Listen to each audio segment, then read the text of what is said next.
I want to welcome each one of you, my brothers and sisters, for our lesson study. This is our weekly Bible study, the third Sabbath school lesson we are going to discuss. I want to welcome you for our lesson study. We praise God for His protection, for His continual care on each one of us and our families in this time of distress. So let's pray before we discuss the lesson. Let's pray. Loving Father, we want to thank you so much for your abundant love and your goodness, your protection, and your continual care for each one of us. Lord, people around the world so much depressed and so much of living in mental agony because of the virus. Lord, your grace is sufficient for us. Help us so that we will have your to explain to each one of us these deeper truths of your word, because only your word can bring us courage and hope at this time of so much of concern. And your word is only the central in our lives, for our faith, for our teaching, in every aspect. Help us to understand how Christ and apostles used the scriptures and understood. Thank you, Lord, because I pray in Jesus' loving name. Amen. My brothers and sisters, this is our third lesson study, Sabbath school lesson study. Now, the title of our lesson is Jesus and the Apostles' View of Scriptures. Jesus and Apostles' View of Scriptures. So, I want to raise this question. Which scripture was available in the days of Jesus? Which scripture was available? When we say, or when we use the word scriptures, then another word we are using Bible. Another word we are using Bible. But in the days of Jesus and apostles, only one was available. That was only the Old Testament, what we call. But for Hebrew people, and till today they say, this is only the scriptures. So, now this is God's word. This is God's word. So, only the Old Testament. That's why now I'm just thinking that what was the view of Jesus and the apostles concerning the Old Testament, what we call Old Testament. But the Jewish people call it till today just the scriptures, that's all, because they don't have the New Testament. We bifurcate these two because the scriptures revealed to us, or the word of God revealed to us before Christ, we call it Old Testament, and what was revealed to us or written about Christ and his life and his ministry and his death and resurrection, later apostles' ministry, we call this one New Testament. That's why we have the two parts in the Bible, what we call scriptures. But in the days of Jesus, only one. Only one. So, but Christ and apostles gave utmost importance, all the importance, all the glory to the scriptures, what we call Old Testament. Now, why we are emphasizing that one more and more?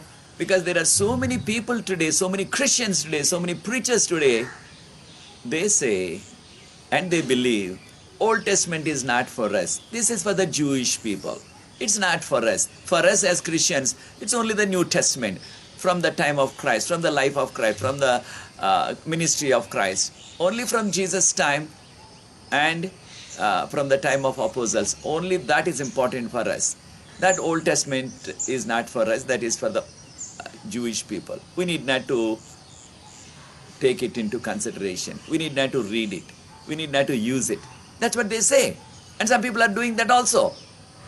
They're doing that also. That's why in this scenario that there are more and more people today thinking that only New Testament is enough for us. Old Testament is not needed.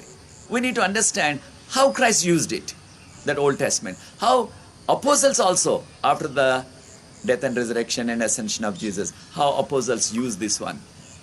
So this is what we are going to learn now in this lesson study. Now our memory text, or what we call key text, is found in Matthew chapter 4 verse 4. Before we read that, anyone who now can open the Bible to read this one for us, but I'll request you to do that. But now let me give you a background. After the baptism, Jesus Christ went into wilderness after his baptism in the Jordan River. Then Jesus fasted and prayed for 40 days before he started his public ministry. He started this important aspect of fasting and praying for the power of God, for the success of his ministry. Maybe we have to learn that also, an important lesson, that is, for any important activity in your life, my brother and my sister, any important activity in your life, then take some time. It need not to be 40 days. Maybe take a day or 2 or 3. That's up to your choice. But fast and pray.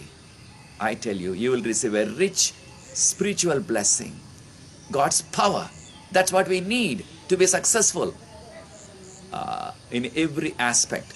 That's why any important activity in your life, any major decision to take, whether it is for your education, whether it is for your job, whether it is for your marriage, whether it is for constructing a house, whether it is to settle down after your retirement, any activity, any major decision, any major activity, do it with fasting and prayer in your life. You will see the difference. You will see that blessing.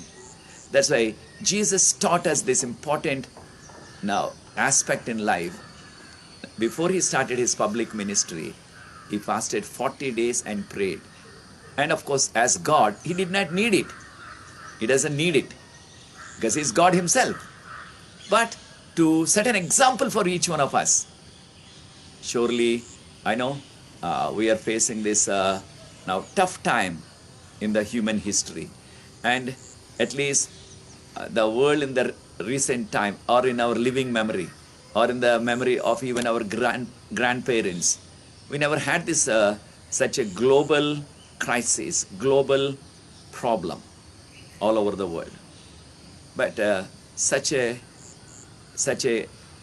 now global issue or problem, then we also need to come together for pleading for God's mercy, for fasting and prayer. Wherever you are, whichever place you live, maybe as a family or as a community. Of course, we cannot gather together because of the lockdown and because of the distancing policy, which can help us. But at least wherever we are, we can promote, then pray wherever you are. But fasting, as a community, as believers, you will see the difference. But today, now, we want to realize more on when Jesus fasted and prayed, Satan came to tempt him. We know there were 3 temptations which Satan brought. Satan came and suggested, because Jesus was fasted and prayed, he did not eat anything, he did not drink anything for 40 days. He was so hungry as a human being. Surely, that time, Satan came and said, if you are Son of God, why not you turn these stones into bread and eat? Now, I know Satan was expressing that kind of a doubt, saying whether you are Son of God or not, kind of forcing Christ to do something. I know, in order to make bread, in order to create bread, God doesn't need a stone or a piece of wood. He doesn't need anything. He doesn't need a lump of mud. He doesn't need that. Just he can order and say, let the bread come. Then if he commands that way, if he says that one, let the bread come, I tell you, a mountain of bread, or a mountain now of loaves of bread would have come and stood in front of him. But Jesus did not want to use his divinity or divine power for his benefits, for his needs. He never did that on this earth. But he used his divine power to help others, to heal others, to help others. But he did not use it for his own needs. And so, in this background, when Satan said, why not you make this, turn these stones into bread and eat, because you are so hungry. Then these are the words of Jesus, which he was quoting. Jesus was quoting this one from the Old Testament. What did Jesus say? It is recorded in Matthew chapter 4, verse 4. Is there someone to read for us? Jesus answered, "It is written, man shall not live on bread alone, but on every word that comes from the mouth of God." I know. Now Jesus said, man shall not live by bread alone. Then what about woman? Can the woman live by bread alone? Not at all. When God used or Jesus used the word man, it includes, or it should be translated rightly, human beings. Human beings will not live by bread alone. I know in English we call bread that food. But let us say you come to South India. Now South India, surely it is not bread, then they use rice. Or also you go to some other parts of the world like China, like Japan. I know many people use only rice for eating. But whichever part of the world you live, I know there are places they use only barley. Like nation of Israel, most of the village people, they use only barley till today. I know there are places they use corn. And there are people, I know, I ate also in Africa when I visited in Kenya and Zambia. I ate that now what they call maize. They call maize, that is corn. And they make it powder and they cook it very healthy and very strong food. Now, whichever part of the world you live, now it is referring to, it should be translated food. Okay? Human beings will not live by food alone. But in English we say bread alone because it is common to all. And sure. But how people will live? By the words which come from the mouth of God. By the words or word which comes from the mouth of God. And Jesus was saying, it is written. Jesus was quoting this one. Actually, Jesus was quoting this one from Deuteronomy chapter 8, verse 3 onwards. These are the words of Old Testament. Human beings will not live by food alone, but by the words which come from his mouth.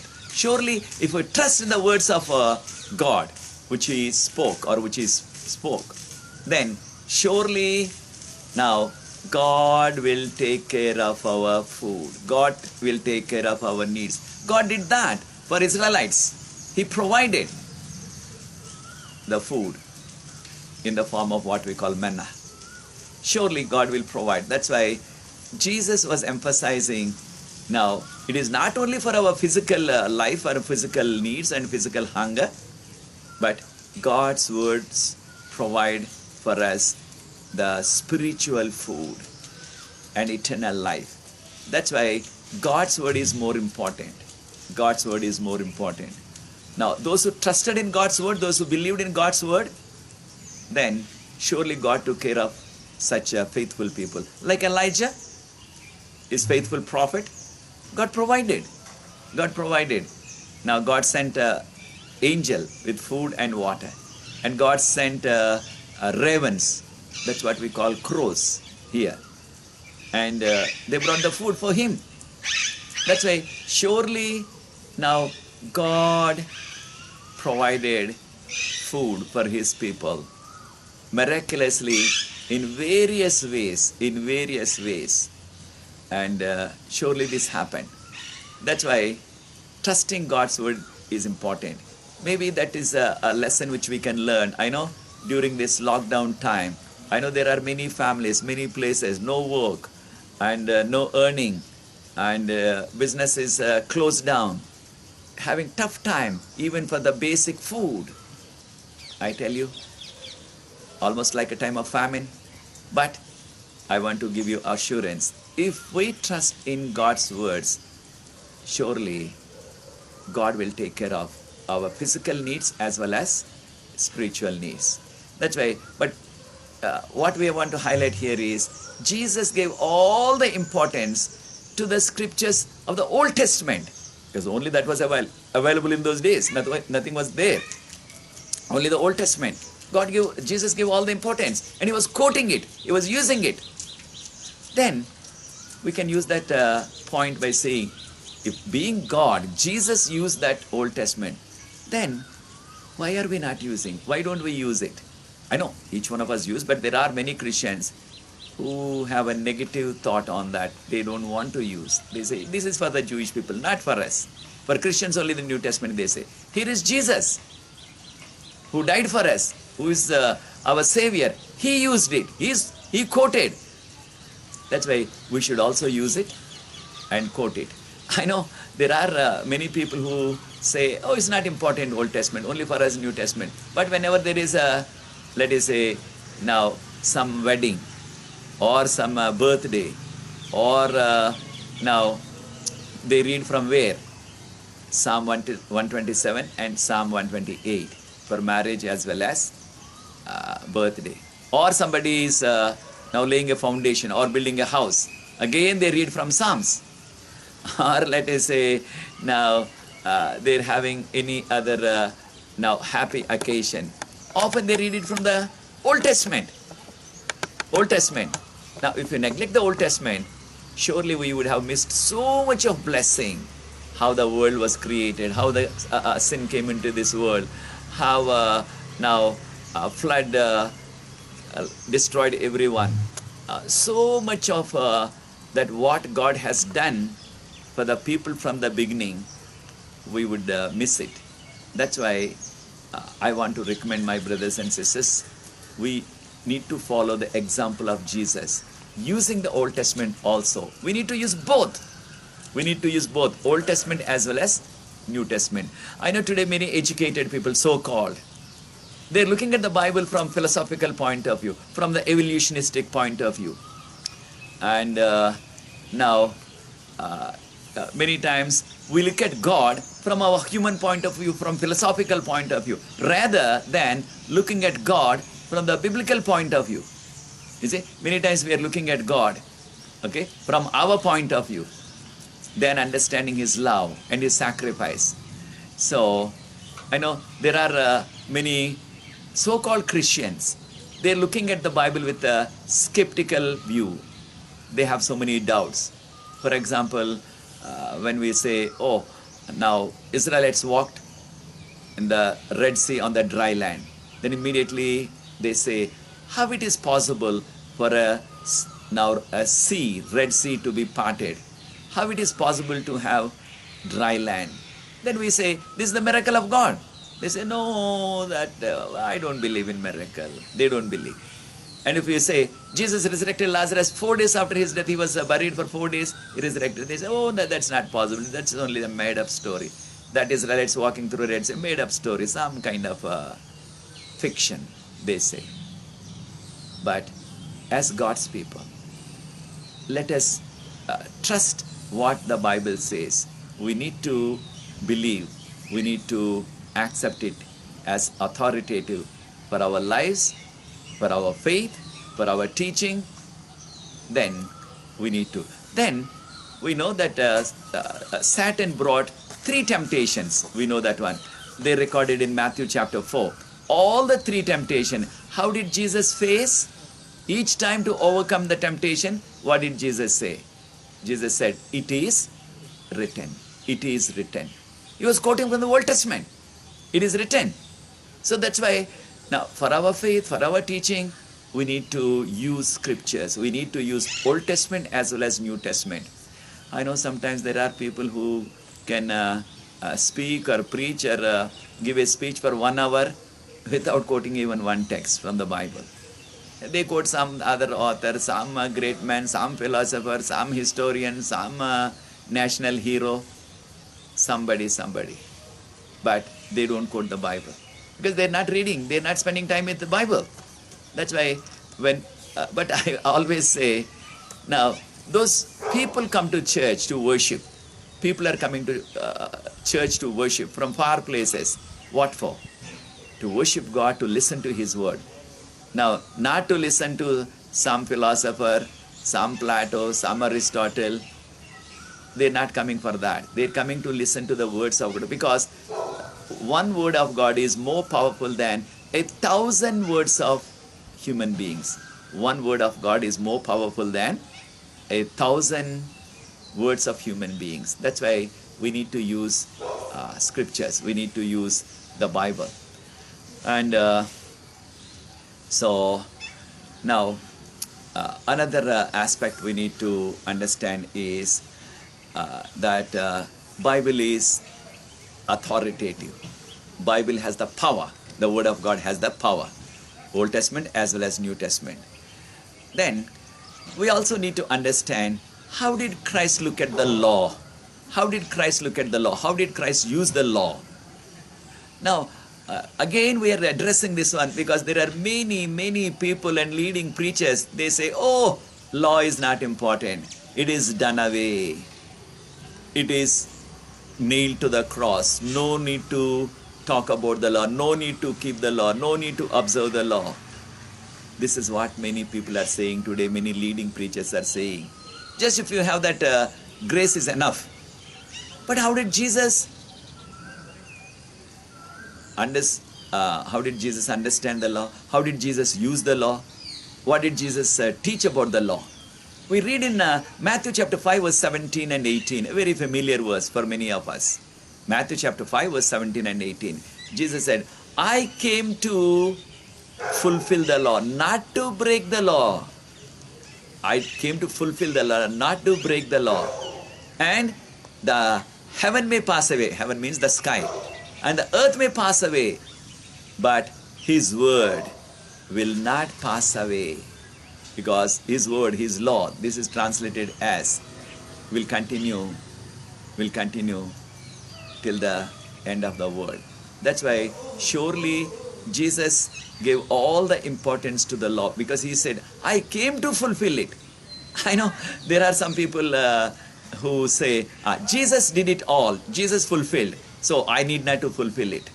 Jesus done it for me. Jesus fulfilled the law. So I need not to do it because Jesus done it all for me. Then can we also use that argument and say, now where is Jesus today? Jesus died on this earth, resurrected on the third day, went back to heaven, that is ascension after 40 days. Then where is Jesus? He's in heaven now, sitting at the right hand of the Father. Then can that believer say, okay, now Jesus is in heaven for me.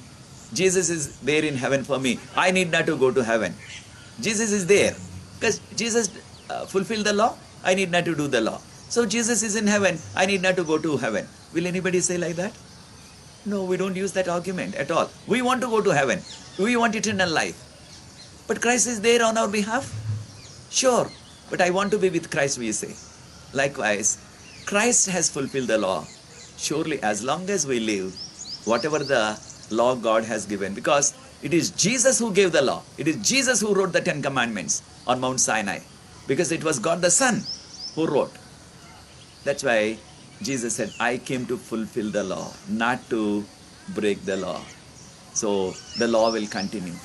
And also Jesus told those people in Matthew 22 verse 29 to verse 29. Matthew 22 verse 29. Christ said to those Pharisees, Sadducees, those leaders who came to question Him by saying, you are erring. That means you are doing wrong. By what? By not knowing the scriptures. By not knowing the scriptures. So that's why by not knowing means they're not trying to know it. They're not reading. And even if they read it also, they're not practicing it. So by not knowing the scriptures, that means the word of God, they are erring. They are doing wrong things, bad things. That's why it is essential for us to know what was revealed to us. That's what Deuteronomy 29:29 says. Whatever is revealed for us and for our children. Whatever is revealed by God for us and for our children. Then what is not revealed, those secret things are only unto God. What is not revealed, it is unto God. We don't know those things. I know we want to know many things. But we are not given that information from heaven. So what is not revealed is not for us. Whatever is revealed by God is for us and for our next generations. That's why surely God said, by not knowing the scriptures you are erring. You are doing that wrong things. Same thing, Matthew 23 verse 2 and 3. Matthew chapter 23 verse 2 and 3. Jesus said, now These people are only saying about the law, about God, but they are not doing the law. They are only saying, for example, thou shalt not steal, thou shalt not commit adultery, thou shalt not murder. They are only saying, but they were not practicing. They were not practicing. Especially he was telling those Sadducees. Yeah, they were questioning, but they were not doing it. They were not doing it. They were only saying, because they were the leaders, Jewish leaders. I know today also we have to ask that question to each one of us. Are we only saying? I know maybe some of us teach lesson, study, or some of us give some feature talk, some of us preach, some of us maybe speak in maybe some midweek. Wherever you get an opportunity, you are sharing God's word. But are we only the ones who are only saying, or are we also practicing? Are we also practicing? I know there are many people like Sadducees, many leading people in the churches, and they're only good at giving a talk, good talk, nice message, but they're not practicing it. Then what is the use?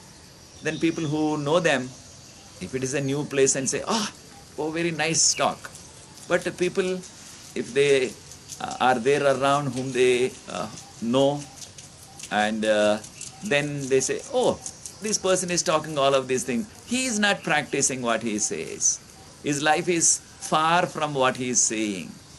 No practical life in his talk. They will say that. That's why surely we have to do that. Those now Sadducees, those Pharisees, they told Jesus, can you summarize all the 10 commandments in 2 sentences? 2 lines, that's all. Jesus said, yes. Jesus said, love your God with all of your heart and all of your soul. That means all of your heart. Love your God. And now, then, that is the first 4 commandments. Loving God with all of our heart. All of our heart. It's not partial love, but it should be totality. Totality. Then, the remaining 6 commandments, commandment 5th up to the 10th, that talks about our human relations. So that's why Jesus said, love your neighbor as yourself. So when Jesus said these 2 sentences, love your God with all of your heart, then love your neighbor as yourself, then they could not question him anymore. They said, well said.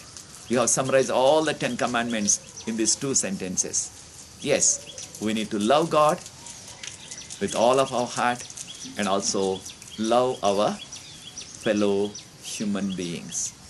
And so that we can do something. I know that's what is lacking in our lives in these last days. Yes, we need to follow that.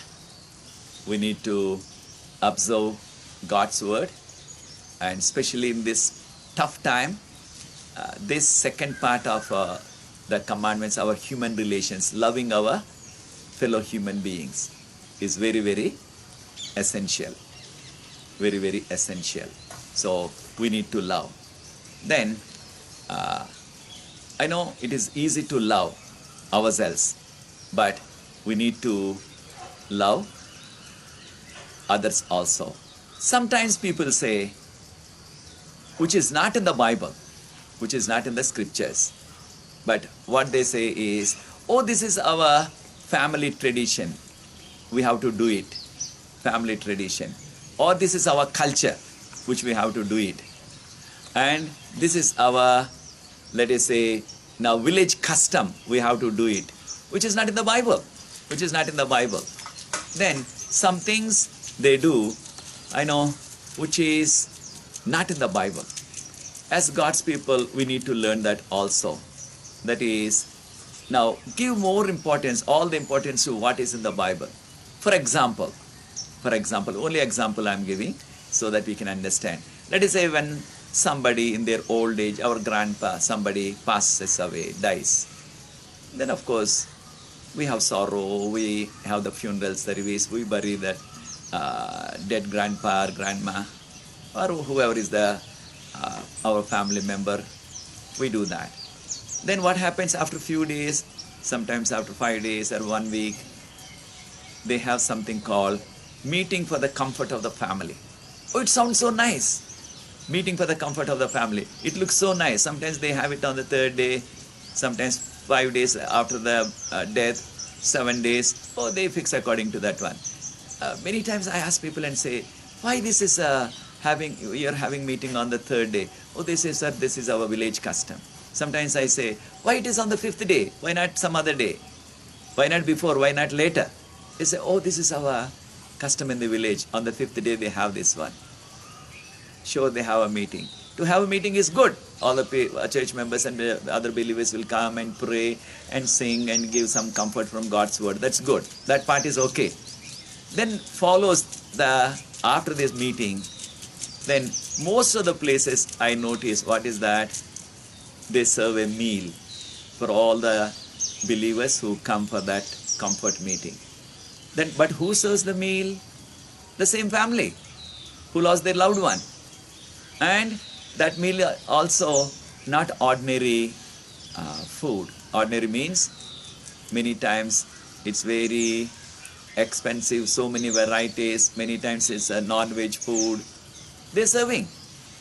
And many times whenever I attend such meeting, I cannot help but think and say, this family went through so much tough time financially because the person who died was in the hospital. They had to pay a huge bill. Then for funeral also, so much expense comes. Then with all of that one again, whichever day, whether it is 3rd day or 4th day or 5th day or 6th day or 7th day or 10 days after the death and funeral, then sometimes I notice it is on the 40th day. I don't know. I say, why? Simply they say, because nothing is in the Bible. They say, it's our custom. But now already they had so much expenses for the hospital bill and funeral service and burial.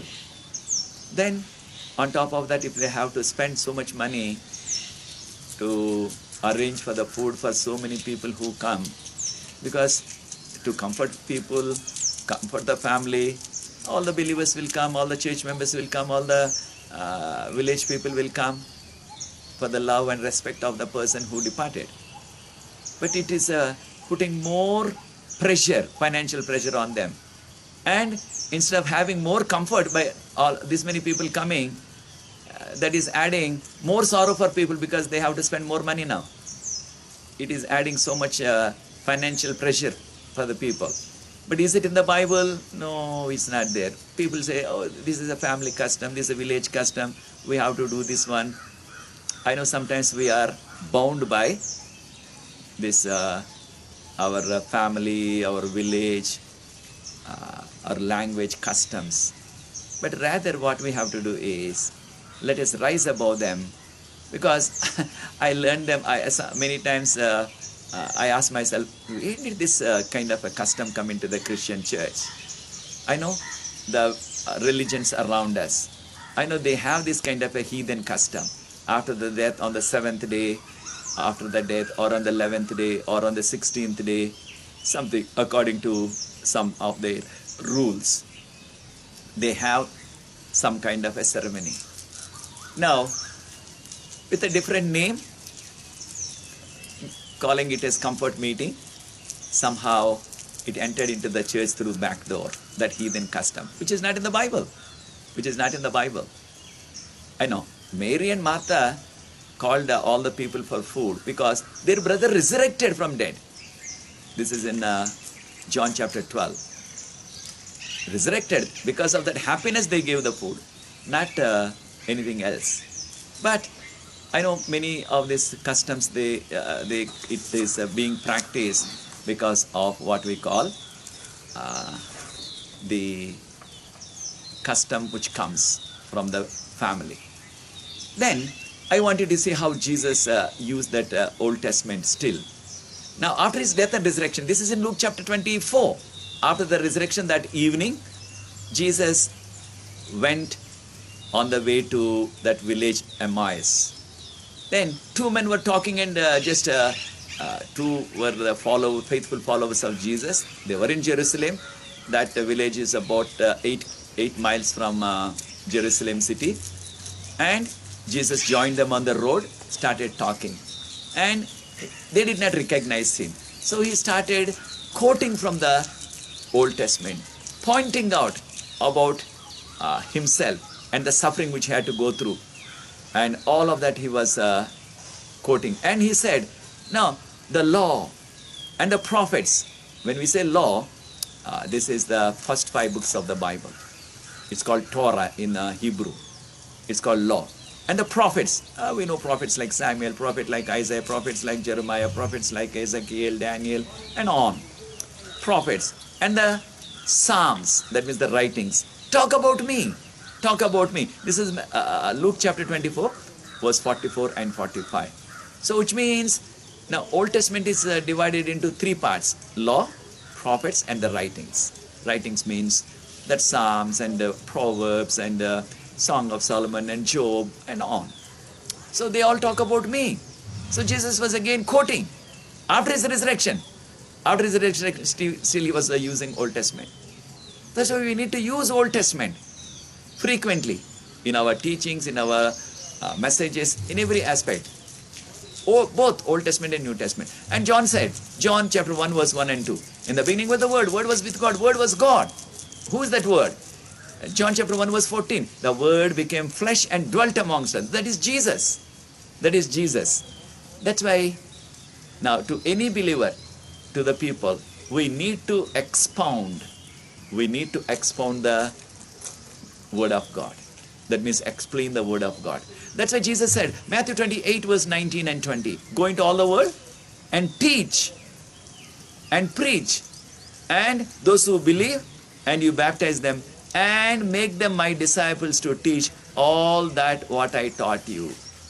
So we need to teach the Word of God. Whatever Jesus taught. Jesus taught that scriptures, the Old Testament. Surely we need to use that as well as now New Testament, which is available for us in the written form. So we need to teach God's Word. Not your own opinion, not some philosophy, not some things of the world, but we can use small examples of this world. But our teaching, our doctrine should be based on the Bible, the Word of God. Then, now another aspect. Now, Jesus said about the Old Testament people and Old Testament places like Jerusalem, like Jericho, okay, and like Babylon. So Jesus used those towns and cities names because there is not any symbolic or made up some kind of made up story or some kind of novel. In novel also they have names for the people, names for the cities and towns. But it's only imaginary, not real. But Jesus was using the real people or real places, historical places. And Jesus was using, let us say, about Noah. Matthew 24, verse 38. Like in the days of Noah. But Noah was not a kind of a fiction. It was not kind of a made-up story, and they wrote something about a story about some flood coming and destroying everyone. No. It was real and a real historical person, Noah. And the days were wicked in those days. And Jesus also used about Abraham. Also a historical person, not kind of a fiction, not kind of a made-up person's name. John chapter 8, Abraham. And also Jesus used prophet Jonah. Like Jonah, I'll be in the heart of the earth for 3 days and 3 nights. So Jesus was using Jonah because it was not a made-up story again. I know many people say, oh, that's only Jonah's story was only symbolic, allegorical they say. But Jesus was using about Jonah in chapter 12 of Matthew verse 40. A real person, a historical person. Then Jesus also was telling about prophet Daniel in Matthew chapter 24 verse 15. which says, as spoken by Daniel the prophet,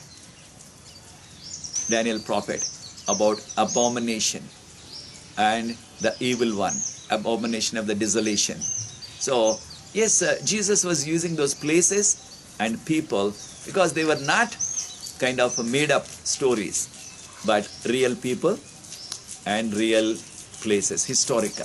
That's why Jesus was using them, which were used in the Old Testament. That's why we need to still use them till Christ comes. Then, after Jesus went back to heaven, how did the apostles use the scriptures, or what we can call Old Testament? And surely now Jesus was now using. Jesus was using Old Testament. Likewise, his apostles also used Old Testament extensively. They preached. For example, when Peter preached on the day of Pentecost, he was quoting from where? Joel chapter 2. As said by prophet Joel. And your sons and daughters shall prophesy. I'll pour out my spirit upon all people, or all flesh, some translations. He was quoting Joel on the day of Pentecost. This is in Acts chapter 2. Then, let us say, Acts chapter 13, verse 33 to 36. Acts chapter 13, verse 33 to 36. And now, it is quoted from 2nd Psalm. 2nd Psalm says, now, you are my son, I have begotten you today. You are my son. Thou art my son. This is talking about Jesus. I have begotten you today.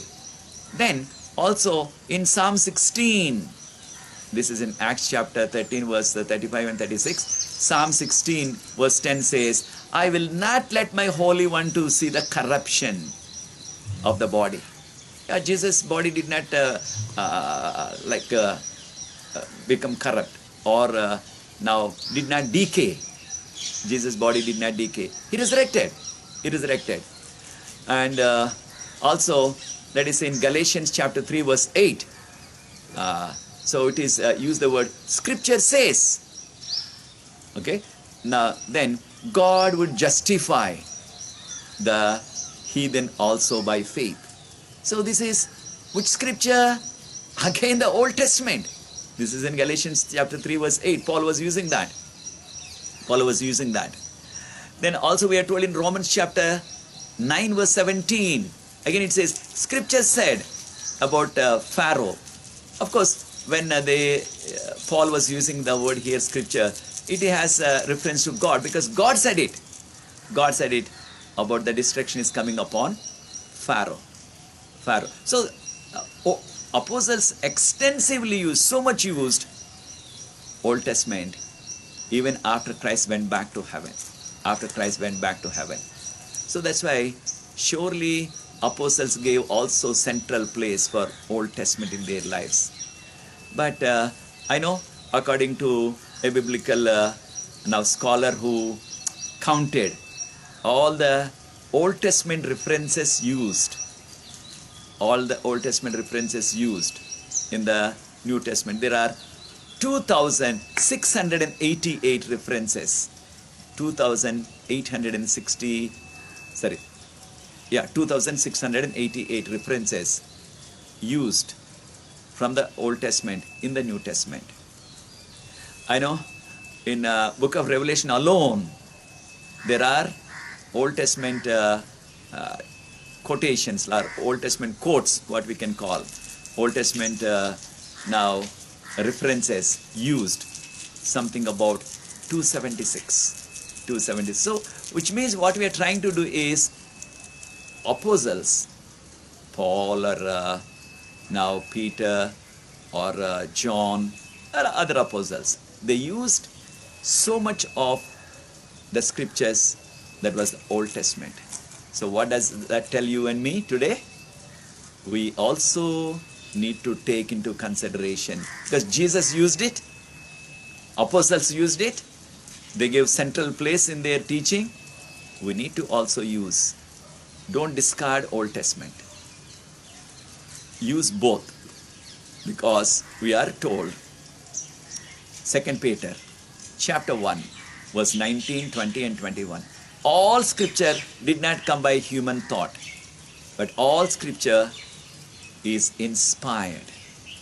And the holy men of God were moved as they spoke, as they wrote. That's it. All scripture, not only the New Testament. Old Testament and the New Testament. Everything was inspired word of God. That's why we say this is the Holy Bible. And we use it.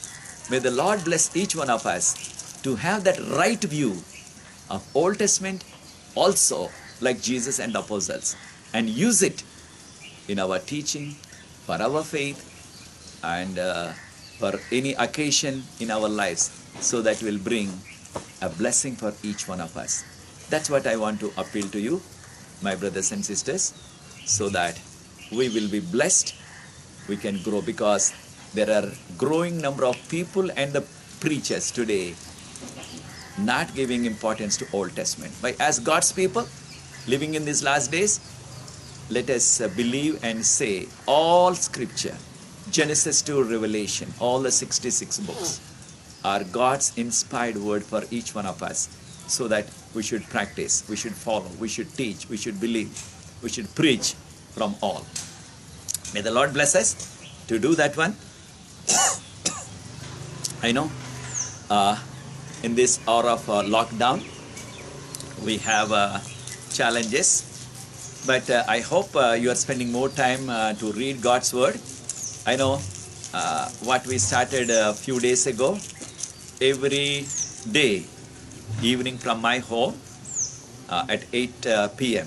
8 o'clock in the evening, Indian time, okay, Indian Standard Time, 8 p.m., 8 o'clock in the evening. We are having half an hour Bible study on the end time events, last day events. And you can join us. This is in English. This is in English. Half an hour, 30 to 35 minutes. This is on Zoom app. And if you want, you can check that one on my Facebook. We kept that my Zoom app ID as well as password. Or if you need, you can contact me. I can pass it on so that you can also join us wherever you are, so that you can be also blessed. You can be also blessed. And we are doing the same message in Telugu language also.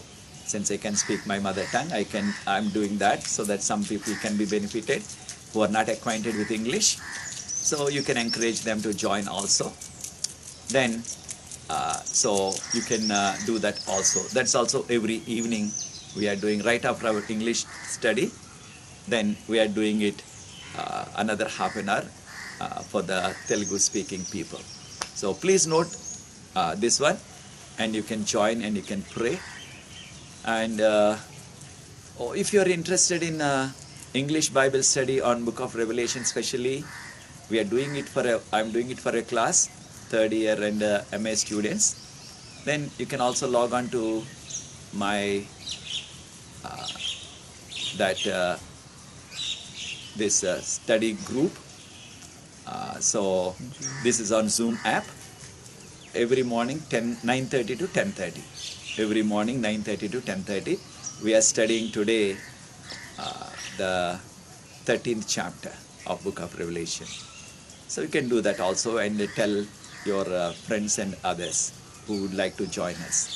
Thank you, and continue to pray for us. I know we have so much of let us say this virus around in this city where we live, Pune, and also I know wherever you live, you are also having challenges, but still God's grace is sufficient and His protection is around us.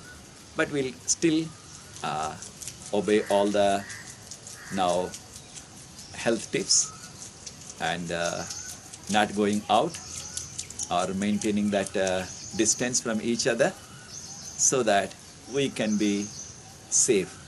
I know safety comes through Christ and His protection, but let us also, as law-obeying citizens, let us abide by the instructions given to us by our local governments and the national governments, wherever you live. God bless you. Let's pray. Loving Father, we want to thank you. Thank you for your word. and help each one of us to have the right understanding of the Old Testament, where in these last days many people are discarding, not giving any importance to the Old Testament. But help us, Lord, like Christ and his apostles, so that we can use it and we can depend on Old Testament as well as New Testament. Thank you, Lord. Bless all of our brothers and sisters who are now watching this program, and wherever they are in tough time of this time of coronavirus time. Lord, let your protection be around them and their families, and also grant them whatever they need. Let your peace fill them, and let your protection be with them. Because I pray in Jesus' loving name. Amen. Thank you, my brothers and sisters. Let God's peace and blessing and protection be with each one of us until we meet again next week in the 4th lesson study. Thank you. God be with you.